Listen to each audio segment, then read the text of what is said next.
तरजीहात में कराची है, तरजीहात में वो लोग हैं कि जो परेशान है इस वक्त बारिश की वजह से। बात हमने ताजिरों से शुरू की थी, कराची की थी, अभी भी मैं यही बात करना चाहूँगी, लेकिन अब तो स्वात से भी ऐसी खबरें आ रही हैं, अब तो दूसरे एरियाज़ पाकिस्तान के, बलोचिस्तान भी इन्हीं मानसून की बारिशों की वजह से मुतासर हुआ है बुरी तरह से।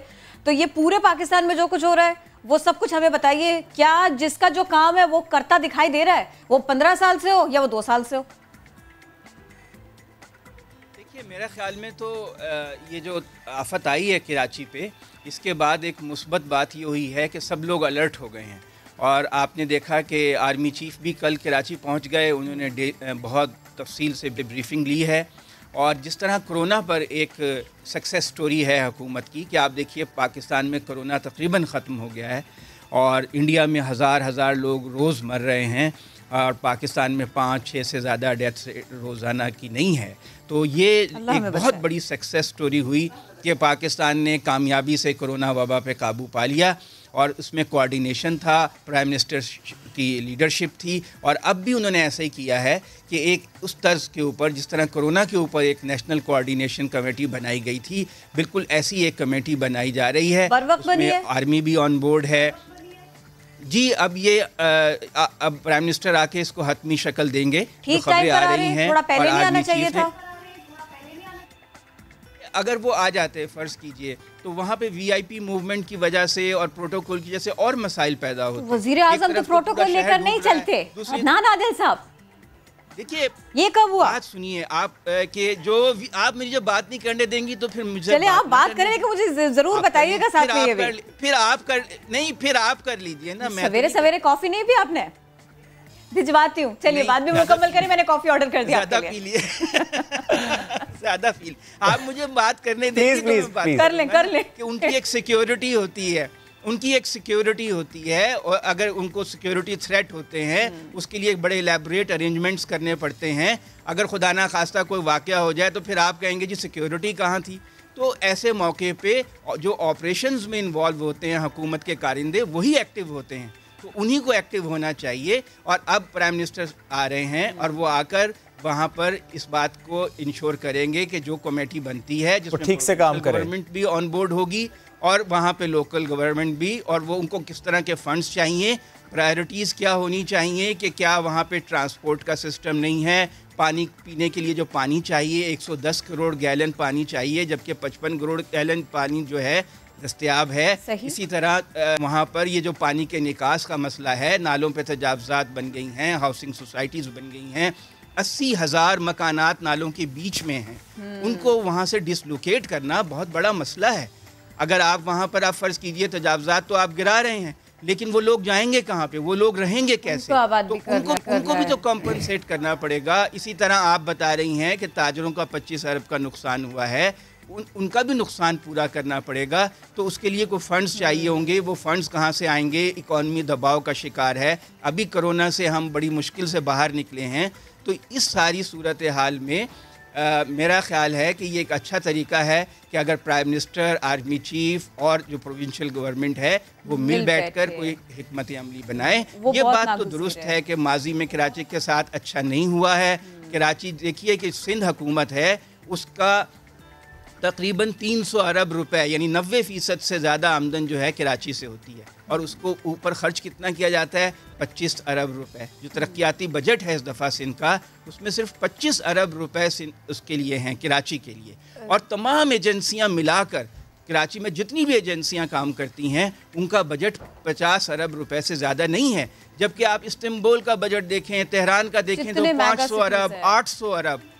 तो ये जो एक प्रॉब्लम है कि कराची से सब लोग कमाते हैं, अपनी झोलियां भरते हैं, उस पर ख़र्च कोई नहीं करना चाहता। और ये सूरत हाल पैदा हुई है 90s से 80s तक मामलात इतने ख़राब नहीं थे, कम से कम काफ़ी बेहतर नहीं थे। जब आप एक शहर पे इन्वेस्टमेंट ही नहीं करेंगे तो उसका फिर हालात तो फिर इस तरह ही ख़राब होने।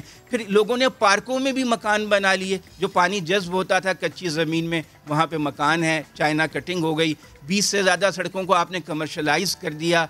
वहाँ पे जहाँ चंद 100 लोग थे, चंद हज़ारों लाखों लोग आ गए रोज़ाना बिजनेस करने। तो उससे भी ये जो मसाइल हैं बड़े गंभीर हैं। बहुत गंभीर मसाइल हैं और इसके लिए मेरा ख्याल है बहुत में संजीदा एफर्ट की जरूरत है। अदनान आदिल साहब, इन सारे गंभीर मसाइल में ये हो रहा है, बहुत अच्छी बात है। जितने मामलात की तरफ आपने निशानदेही की, उनको रिजॉल्व करने के लिए जिन जिन पॉइंटर्स की तरफ आप गए, बिल्कुल ठीक था। लेकिन अब मुझे ये बताइए, अगर ये दिखाई दे एक आम आदमी को, और वो सिर्फ कराची के शहरी को नहीं, वो पूरे पाकिस्तान के शहरी को, कि तरजीह शायद सिर्फ और सिर्फ नवाज शरीफ साहब है, उनको लाना, उनको न लाना, पहले वो बीमार हो गए, फिर उनको बाहर भेजना था, फिर हम बाहर नहीं भेजेंगे, फिर हमने बाहर भेज दिया। अब जो है ना, वो कुछ ऐसी सिचुएशन बन रही है कि वो आए ना आए, जमी है निगाहें, और निगाहें कहीं हटने को तैयार नहीं है। बयान पर बयान आ जाता है, वो जो कॉन्क्रीट कुछ स्टेप्स लेने चाहिए वो नजर नहीं आते हुकूमत की तरफ से। बयानात बहुत तगड़े। देखिए, मेरा ख्याल में सियासत तो साथ साथ चलेगी। अपोजिशन भी रोज़ाना 5-6 लोग आते हैं, आके प्रेस कॉन्फ्रेंसें हुकूमत के ख़िलाफ़ करते हैं, हुकूमत के भी 5-6 लोग आते हैं और अपोजिशन के ख़िलाफ़ करते हैं। आप सियासत, जमहूरियत में सियासत को तो रोक नहीं सकते। सारी दुनिया में ऐसा होता है। आप इंडिया में उठा के देख लें, बरतानिया में, अमेरिका में ट्रंप के ऊपर कितनी क्रिटिसिज्म होती है, ट्रंप के लोग दूसरी पार्टी पे कितनी क्रिटिसिज्म करते हैं, वो उनको चाइना का एजेंट तक कहते हैं डेमोक्रेट्स को। तो ये सियासत में ये जो शोर शराबा है, डिन ऑफ डेमोक्रेसी तो होती है, इससे तो हम बच नहीं सकते। और तरजीह जो है हुकूमत की माशी तरक्की है। ML1 प्रोजेक्ट शुरू हो रहा है रेलवे का, $7 अरब से। भाषा डैम बन रहा है, दासू डैम बन रहा है, मोहम्मद डैम बन रहा है, लाहौर के करीब नया शहर आबाद हो रहा है, और उसकी वो उन्होंने कहा है कि रोज़ाना मॉनिटरिंग की जाए, जो रुकावटें हैं मुझे बताया जाए। कराची के करीब नया शहर आबाद करने का मंसूबा है। तो ऐसी बात नहीं है कि हुकूमत की मईशत तरजीह नहीं है, मईशत की तरजीह है, और CPEC की स्पीड को ज़्यादा तेज़ कर दिया गया है। तो मेरा ख्याल है कि लेकिन ये जो आपने जिक्र किया, ML1 हो, वो नया शहर हो, वो और मामलात हों, ये बिग प्रोजेक्ट्स हैं, लॉन्ग टर्म मेजर्स तो हैं ये। लेकिन सर, इन हालात में कोरोना के बाद और इस बारिश के बाद जो ताजर मुतासर हुए हैं, क्योंकि एक आवाज़ ये भी उठाई जा रही है कि फॉर एग्जांपल अगर कराची का ताजर आज परेशान है कि उसका कारोबार बिल्कुल तबाह हो गया, सामान भी तबाह हो गया है, तो एटलीस्ट उनको फैसिलिटेट इस तरीके से किया जाए, या तो कर्जे दिए जाएं बिला सूद, या तो उनके टैक्सेस माफ़ किए जाएं, इस तरीके से उन्हें फैसिलिटेट किया जाए। आपको लगता है ये एक ऐसा मुतालबा है जो हो सकता है पूरा? मैं तो इससे आगे बढ़ के कहता हूं कि उनको इमदाद दी जाए। अगर किसी का 1 करोड़ का नुकसान हुआ है तो कम से कम 50 लाख रुपए हुकूमत दे उसको कंपनसेशन। ठीक है। जो शहर पूरे पाकिस्तान को पाल रहा है, 3000 अरब रुपए वफाकी हुकूमत को हर साल देता है, 300 अरब रुपए सिंध हुकूमत को देता है। अगर हुकूमत उसमें 25 अरब रुपए की इमदाद ताजरों को दे देगी तो क़यामत नहीं आ जाएगी। क्या हमारे मुल्क के मौशी हालात ऐसे हैं, क्या हमारे पास इतने पैसे हैं कि हुकूमत, वफाकी हुकूमत ताजरों को इतना फैसिलिटेट कर सके इमदाद की मद में? बिल्कुल कर सकती है। आप देखिए, कोरोना में 1500 अरब रुपए गरीब लोगों में तकसीम किए गए। अगर ये इरादा किया गया तो तकसीम हो गए। इसी तरह 25 अरब रुपए हुकूमत के लिए कोई बड़ी रकम नहीं है। चाहे हुकूमत जो है कि इमरजेंसी लेवी लगा दे किसी चीज़ के ऊपर, गैस पे, पेट्रोल पे या किसी चीज़ पे 6 महीने के लिए, लेकिन कराची को कंपनसेट किया जाना चाहिए। कराची नहीं चलेगा तो पूरा पाकिस्तान नहीं चलेगा। ठीक है। कराची जो है पाकिस्तान का माशी इंजन है, ये चलना बहुत जरूरी है। गुड मॉर्निंग अदनान आदिल साहब। जी, वरना पूरे पाकिस्तान की ट्रेन रुक जाएगी। अल्लाह ना करे, अल्लाह ना करे ऐसा, अल्लाह करे कि हम थोड़ा किरण के साथ आज कभी कभी चलता है अदनान साहब। कॉफी ज्यादा पी ली थी। अब बस अगली बार आपकी कॉफी बंद है।